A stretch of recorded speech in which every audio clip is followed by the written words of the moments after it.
అందరికీ నమస్కారం. ఈరోజు మన రెసిపీ మల్టీగ్రెయిన్ ఆట. చూసారు కదా, చపాతీలు ఎంత మెత్తగా ఉన్నాయో. ఇది చాలా హెల్దీ అండి. ఈ రెసిపీని ఎలా చేసుకోవాలో చూసేద్దామా మరి. ఫస్ట్ ఒక ప్లేట్ తీసుకున్నానండి. దీనిలో నేను 3 కేజీల గోధుమలు వేసుకుంటున్నానండి. గోధుమలు మన హెల్త్కి చాలా మంచిదండి. దీంట్లో ఫైబర్ ఎక్కువ ఉంటుంది. మంచి గోధుమలు చూసి వెతుక్కుని తీసుకోండి. మంచి గోధుమలు తీసుకోవడం వల్ల వాటిలో పుచ్చులు ఏమీ లేకపోతే గోధుమ పిండి కూడా చాలా మంచిగా వస్తుందండి. మంచి క్వాలిటీ తీసుకోవడం వల్ల మీరు వాష్ కూడా చేసుకోవాల్సిన లేదు. కొంచెం మంచి క్వాలిటీ తీసుకోకపోతే వాటిని కంపల్సరీగా వాష్ చేసుకుని ఎండబెట్టుకుని ఆడించుకోవాల్సి వస్తుంది. తర్వాత నేను దీనిలో అయితే 100 గ్రాముల పచ్చజొన్నలు తీసుకుంటున్నానండి. 3 కేజీలకి 100 గ్రాముల పచ్చజొన్నలు తీసుకుంటున్నానండి. తర్వాత అయితే 100 గ్రాములు మొక్కజొన్నలు తీసుకుంటున్నానండి. ఇవైతే మీకు కిరాణా షాప్లో అయితే దొరుకుతాయండి. తర్వాత అయితే 100 గ్రాముల తెల్ల జొన్నలు తీసుకుంటున్నానండి. ముందు నేను పచ్చజొన్నలు తీసుకున్నానండి. ఇవైతే తెల్ల జొన్నలండి. ఇవి కూడా మంచి మిల్లెట్స్ అండి. హెల్త్కి చాలా బెనిఫిట్ ఉంటుందండి. తర్వాత అయితే 100 గ్రాముల సజ్జలు తీసుకుంటున్నానండి. వీటిలో అయితే పురుగులు కంపల్సరీగా ఉంటాయండి. మీరు చెక్ చేసుకుని దీనిలో అయితే వేసుకోండి.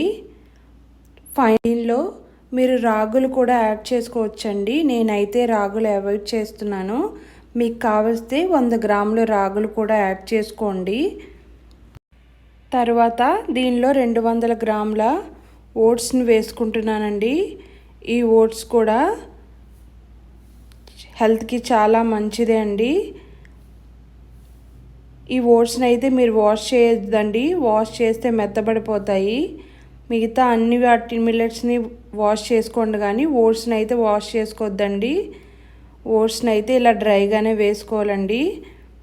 మీకు కావలిస్తే ఇవన్నీ వాష్ చేసుకుని ఎండబెట్టుకుని పిండి ఆడించుకోవచ్చండి. నేనైతే వీటిని వాష్ చేయట్లేదండి, డైరెక్ట్గా పిండి ఆడించేస్తున్నానండి. ఈ పిండి అయితే చాలా టేస్టీగా ఉంటుందండి.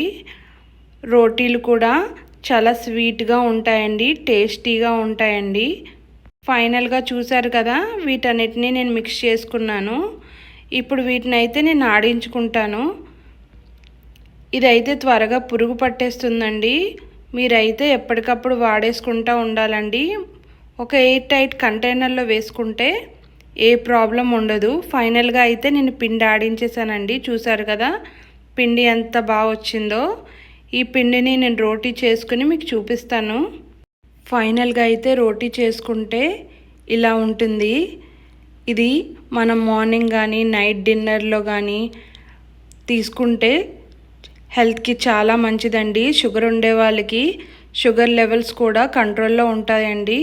సైజు రోటీలను తీసుకుంటే హెల్త్కి చాలా మంచిదండి.